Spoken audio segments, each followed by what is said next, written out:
আলাইকুম আমার বাংলাদেশি ভাইয়েরা, আফুরা, আন্টিরা, খালারা, যে যেখান থেকে আমার এই হোসেন ভাইয়ের ভিডিওটা আশা করি দেখেন, বয়সটা শোনেন, সবার ভিতরে হলো আসসালামু আলাইকুম। আমার জন্য সবাই দোয়া করুন। আমি একজন মালদ্বীপ প্রবাসী, প্রতি ফার্স্টে ছিলাম দুবাই, তারপরে দেশে যে অনেক ধরনের ব্যবসা বাণিজ্য করার পরে ইনশাল্লাহ মালদ্বীপ আসছি। আশা করি বিভিন্ন কাজকর্ম করার পর আজকে এই প্রতিষ্ঠান জোরানোর পরে অনেক ধরনের অনেক কথা শুনি। তো আজকে দুঃখের কথা কাউকে বলার মতন না। ওই এক চাচা কইছিল 26 বছরের সাধনা মাত্র 7 দিনই শেষ করে দিলাম। এটা শেষ করে কোন কারণে একমাত্র আমি ছাড়া আর এর কেউ বোঝানোর মতন না। চাচা আর আমি বুঝি। গতকালকে আরেক ভাই আসছিল, কইছিল বাইরে জীবনে দুঃখ কাল যার লাগে সংসার করলাম হেঁটে দেয় আর লান্ডু। তো লান্ডুর মধ্যে মনে করেন গতি আর কি। তো মনে করেন যে সংসার জীবনে কত দুঃখ কষ্ট এই পৃথিবীর জগতে হেঁটে হেঁটে জানছে, আমি বুঝি এখন। 27 বছর না 15 বছর দোয়ানদারি করলাম, গতকালকে অফার দিয়ে 7 দিনের ভিতরে দোয়ান শেষ করে লেছি, 5 দিনের মতো শেষ। আমি তাই কিতা করবো নাকি জানি না, আল্লাহ আমাকে কোন কর্মতে। আমি যে কথাটা করার জন্য ছোট থেকে বড় হয়েছি, মা ভাই কত কষ্ট দিয়েছে না দিয়েছে এটা তো কোয়ার মতন না। যাকে এরপর মা ভাই যে দুটুক করছে আমরা লেগে, আমি আমরা লেগে মঙ্গল। আচ্ছা মা ভাই যে কষ্ট না বুঝাইতো না শিখাইতো না, আমরা তো বুঝতাম না। যদি সুখকে ভাই এলাইতাম তো এত কিছু বুঝতাম না। আজকে আমরা ছেলে মেয়েরা দেখা যাচ্ছে যে পরিমাণ যে কার্যকলাপ দেখা, এটা বলার মতন না। বিদেশের বয়স যদি যে কত বছর হয়, এই কত বছরের ভিতরে আজকে বিদেশের বয়স আমি নিজেও হিসাব রাখতাম আছি না কতদিনে যে বিদেশ করি। এই বিদেশের মারফতে 2-3 বার 4 বার যায় ছুটি গেছি, এই জন্য একটা মোবাইল নিজে কিনি না। যদি একটা মোবাইল কিনছি ও বড় অচেষ্ট হইয়া একটা আমি মোবাইল নিয়ে বাড়ির থেকে আওয়ানো পরে আবার কথা বলতেছি 3 বছর হয়ে গেছে, যে মোবাইল নিয়ে রাস্তাটা রয়েছে একজন টান দিয়ে গেছে, এটার থেকে কাইন দিয়ে আমি 2 ঘন্টা শেষ। আজকে এত বছর বিদেশ করা একটা মোবাইল 3000 টাকা কিনা মার্কেট থেকে আমার শক্তি বলে কুলায় না, আমার রক্ত চলাচল করে না মোবাইল কিনতে যায়। মানে কান্দি যে কী করে আমরা এত 2 টাকা দিয়ে মোবাইল কিনলাম, 3000 টাকা অনেক টাকা বাংলা। কিন্তু আজকে যারা ছেলে মেয়ে এ দেশে মনে করেন যারা যাদের ছেলে আছে, যেটা যে বাড়ির করে কাজ কাম করে না, পড়ালেখা করে না, আজকে এই দেশেও আনছে আনার পরে করে কিনা আমরা মার্কেট থেকে মোবাইল কিনলাম 10,000, আইফোন কিনে নেবো। একটা সাধনা কত বড় পূর্ণ কত যায়। আর আমরা গোয়া মারা দিয়েছেন বিদেশ করে 17 বছর 20 বছর, এইটার সাধনা আমরা পূর্ণ করার লাগতো না।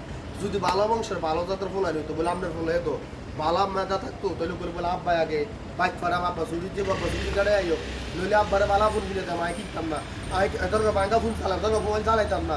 এইটা হলো সত্যি করে ফোলা ভাই।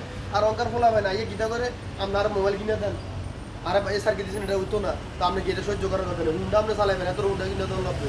আর আপনি এত বছর বিদেশ করে ইয়া কোনো শোষণে কাম করতে করতে হাতের মাঝে টোয়া পড়ছে, পানি পড়ছে, কেউ দেউন না শুনা কাবস্য চিপসি 3 বার। এমনও ডিউটি করছি সকাল আমরা 6টার সময় গেছি ডিউটি, রাতে 12টা 1টার সময় আইছি।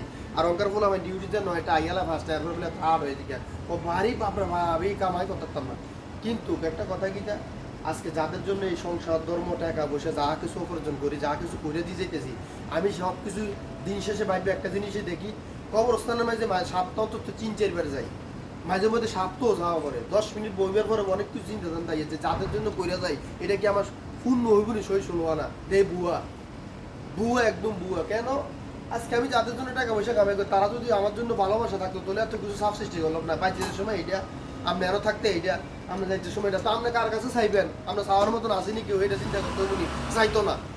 আমরা চাওয়ার মতো জায়গা নাই, কিন্তু আপনার কাছে চাইয়া লাগবো মোবাইল লাগবো, সেল লাগবো, এটা লাগবো, এটা লাগবো, আর লাগে লাগবো, ঘরের লাগে মোবাইল লাগবো, হেতারার লেগে লাগবো। কিন্তু সত্যি করে বন্ধুদের কাছে কিছুই চায় না।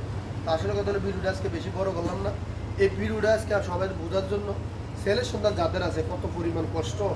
আমি অবাগা আসলে বিদেশ থাকার কারণে বুঝতাম, বুঝি না তেমন না, তারপর আজকে নিজেরও কিছু কষ্ট পাওয়া গেল মানে ভিডিওর মাধ্যমে বলতে চাই যে আসলে তোমরা যারা ছোটো ছেলে আসো 17-18 বছর, তাদের 20 বছর পূর্ণ হয় নাই, তোমরা অনুরোধ তোমরা কাছে হাত জোর করে মাফ চাই, তোমরা মা বাবার মনে কষ্ট দিও না। আসলে তোমরা যে বড় করার মধ্যে কতটুক মা বাবার অবদান কষ্ট, এটা একমাত্র তোমরা যখন সামালক হইবা, তোমরা যখন কামে কাজে লাগবা, তখন বুঝতে পারো আব্বা আম্মা কতটুকু আমরা কষ্ট করছে।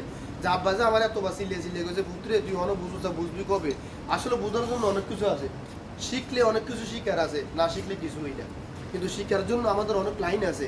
তুই তোর কারণে আছে যদি আমার এতটুকু অশান্তি ভোগ করা লাগে, পাড়া বসি যে দেখে তে বলে তোর বুকে এটা কিতে হইলো, কিন্তু আল্লাহ রব্বত আমরার ব্যাপারে আগে আল্লাহ মা ভাই তো আমরার ব্যাপারে এই জন্য মা ভাইয়ের কাছে কোনো এমন একটা ফানি যায় নাই যে এরে তোর ফুটে দিয়ে কষে। কিন্তু আমরা চ্যানেলে আই আমরা যে বিদেশ করি এত সুখের বিদেশ করতাম যে যাদের লেগে কষ্ট করি হেরার লেগে কমপ্লিট নেই কিতারে কারে দিয়ে গেছ এই ফোন আই কিতারে তোর বউ দেবে চলে, কিতারে তোর হোলা দেবে চলে, তোর মাইয়া দেবে চলে। তো আপনি কি এই যন্ত্রণা বুক করবেন না এই যন্ত্রণা বুক করবেন? সকাল 6টার থেকে রাতে কিছু গোয়া মারা দিতে হবে না, করে দেবো আমার আনতে যেতে দেয়। আমরা 2 সাফে হয়ে যাতে জানে বিদেশ করছেন 20 বছর 30 বছর, 5 বছর আমরা লাস্টিং করেন না মরে গেছেন। কিন্তু লাস্টে আপনি ঘর বাড়ি জায়গা জমি টিয়া বসে যাতে কিছু করে গেলেন সব কিছু বুয়া। তো তবে একটা কথা সব কিছু বুঝিয়ে যায় ভাইয়েরা, আপনার লিমিট অনুযায়ী আপনি চলতে চেষ্টা রাখবেন, আর বেশি দিন বিদেশ করার আশা করবেন না। যত শর্টকাট আপনার প্রয়োজনীয়ভাবে আপনি চলতে পারবেন, আশা করি বাড়ি চলে যাবেন। দেশে যে আপনি কর্ম করে খাবেন, তারপরও বিদেশ মানে আপনি জীবন যৌবন শেষ করেন না।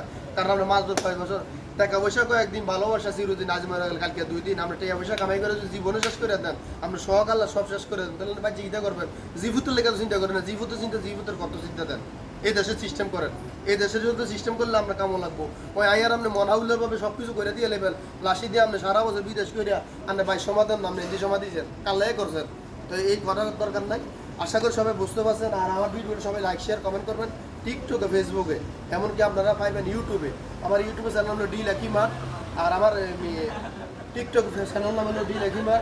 আপনারা আশা করি লাইক শেয়ার কমেন্ট করবেন। আর আমার হুসেন ভাইয়ের জন্য, আমি হুসেন ভাইয়ের জন্য সবাই দোয়া করবেন। আসসালামু আলাইকুম।